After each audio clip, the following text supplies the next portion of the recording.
जय श्री राधे राधे। कैसे हो आप सब? मंगल में हो, शुभ हो, ऐसी आशा मैं आपसे करती हूँ और आपका जीवन सुख में हो। वृंदावन की पावन धरा से आप सबको धन्यवाद। जय श्री राधे राधे। वृंदावन में खुलने वाले हैं वृंदावन का बैकुंठ द्वार, जिसको पार करने से हो जाते हैं बैकुंठ धाम की प्राप्ति। जी हाँ, मैं बात कर रही हूँ वृंदावन में बैकुंठ द्वार।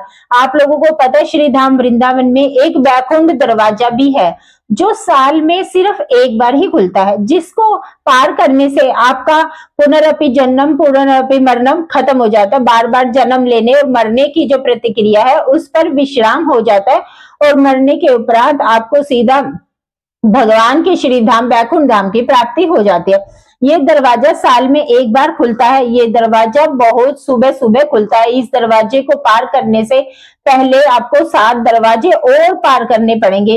पूरा प्रोसीजर वैसा ही है जैसा आप लोगों ने भगवत गीता में सुना होगा कि जब आपके, या गरुड़ पुराण में सुना होगा कि आपके जब मृत्यु हो जाएगी, मृत्यु के उपरांत आपको 7 दरवाजे पार करने होंगे, तब आपको डिसाइड होगा कि आप भगवान के धाम जाओगे या दूसरे धाम जाने वाले हो।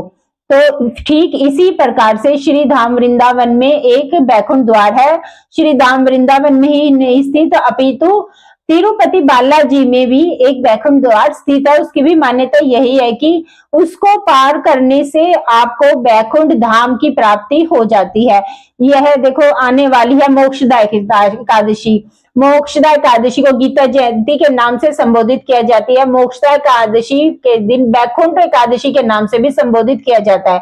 बैकुंठ एकादशी यानी भगवान के बैकुंठ धाम जाने वाले।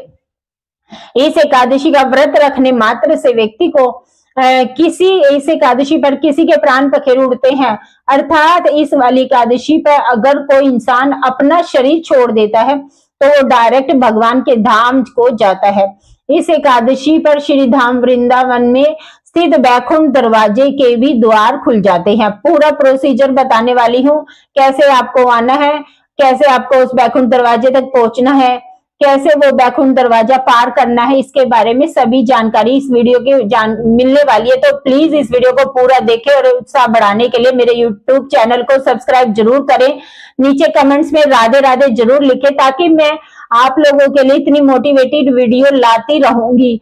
बैकुंठ एकादशी जो है 11 दिसंबर को मनाई जा रही है। चाहे मैं बांके बिहारी की बात करूं, 11 दिसंबर को मनाई जा रही है। ठाकुर श्याम सीकर की बात करूं तो वहां भी 11 दिसंबर को, और गौड़ संप्रदाय में 11 दिसंबर की मनाई जा रही है। बैकुंठ एकादशी जो मोक्षदा एकादशी के नाम से भी संबोधित किया जाता है, पूरे भारत वर्ष में 11 दिसंबर को मनाई जा रही है। 11 ही दिसंबर को बैकुंठ का दरवाजा जो कि नंजी मंदिर में स्थापित है।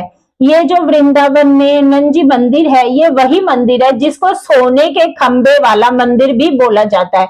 ये वही मंदिर है जिसमें 5 सोने के कलश है। ये वही मंदिर है जिस मंदिर की पूजा अर्चना कर तभी प्रारंभ होती है जब सुबह सुबह ब्रह्म मुहूर्त में गौ माता आती है और गौ माता आकर मूत्र विसर्जन करती है, और उसके बाद ही इस मंदिर की पूजा अर्चना वंदना स्थापित होती है, चालू होती है। तो ये वही मंदिर है जिसमें एक भी नॉर्थ का पंडित आपको नहीं मिलेगा। सभी पंडित सारे के सारे ब्राह्मण साउथ इंडियन ही मिलेंगे। ये वही मंदिर है जिसमें हमेशा वेदों का उच्चारण हो रहा होता है। ये वही मंदिर है जिसमें भगवान रंग जी विष्णु भगवान के स्वरूप है। विष्णु भगवान का ये एक स्वरूप रंग जी भगवान बोला जाता है। वह वैकुंठ एकादशी वाले दिन अपने सोने की पालकी पर विराजमान होते हैं, और यह चुंगी चौराहे पर है। रंगनाथ मंदिर जी स्टैंड चुंगी चौराहे पर सोने वाले खंबे वाले मंदिर को रंग जी मंदिर बोला जाता है। जब आप वृंदावन धाम आओगे तो ऑटो वाले से आपको बोलना है चुंगी चौराहे पर मुझे छोड़ दो रंग जी मंदिर, या सोने के खंबे वाले मंदिर पर छोड़ दो। सोने के खंबे वाले मंदिर चुंगी चौराया टेम्पू स्टैंड के पास है, जिसे जिसे सोने के खंबे वाला मंदिर भी बोला जाता है। इस बैकुंठ एकादशी वाले दिन 11 दिसंबर को सुबह सुबह ब्रह्म मुहूर्त में, ये मुहूर्त का समय है ना, ये लगभग 4 बजे से लेकर 4:10 से लेकर 4:45 के बीच में होने वाला कार्यक्रम है, जो कि सुबह सुबह ब्रह्म मुहूर्त में किया जाता है। इस तरह सभी लोग इसमें उठते हैं। ब्राह्मण स्नान वगैरह करने के बाद तैयार हो जाता है, गौ माता को मंदिर में प्रवेश मिलता है, गौ माता मूत्र विसर्जन करती है, मूत्र विसर्जन करने के बाद प्रारंभ हो जाता है यहाँ पर वो उत्सव जिसका साल भर से लोग इंतजार कर रहे होते हैं। एक पालकी सजाई जाती है, सोने की पालकी में भगवान रंग जी को गौरांगना के साथ बिठाया जाता है, लक्ष्मी माता का स्वरूप माना जाता है, रंग जी भगवान जी को बिठाया जाता है, सोने की पालकी होती है, रंग जी महाराज विराजमान होते हैं और बैकुंठ द्वार खोल दिया जाता है। एक दरवाजा है वहां पर जो साल भर में सिर्फ एक ही दिन खोला जाता है और यह बैकुंठ एकादशी पर ही खोला जाता है। इस बार ये दरवाजा 11 दिसंबर को सुबह सुबह 4:10 के आसपास खुलेगा और 4:45 के आसपास विश्राम हो जाएगा। पूरे दिन ये दरवाजा खुलने वाला नहीं है, केवल 45 मिनट का हेरफेर है। 45 मिनट में खुलकर विश्राम हो जाएगा, बंद हो जाएगा। इस 45 मिनट के अंदर जो भी लोग इस दरवाजे को पार कर जाएंगे, कहते हैं भैया वो तो इस जीवन रूपी द्वंद को पार कर जाएंगे, उनके लिए बैकुंठ धाम हमेशा के लिए खुल जाएगा।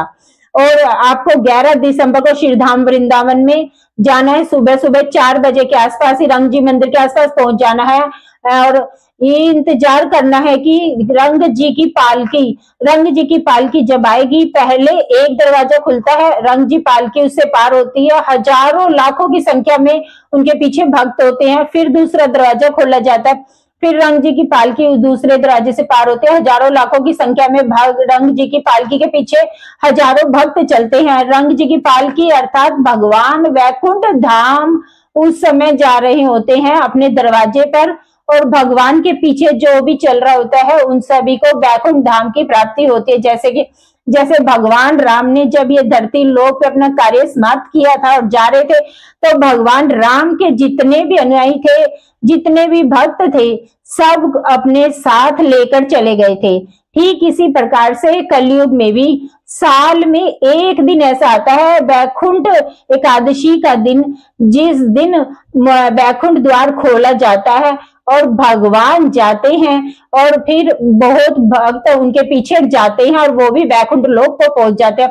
पहला दरवाजा खुलता है, दूसरा पार करती है, फिर तीसरा पार करती है, फिर चौथा, ऐसे करके 7 दरवाजे भगवान की पालकी पार होती है। उसके पीछे हजारों लाखों की संख्या में भक्त लोग उन दरवाजों को पार करते हैं, हजारों लाखों की संख्या में लोग पार करते हैं और 7वां जो दरवाजा उसको बैकुंठ द्वार के नाम से संबोधित किया जाता है।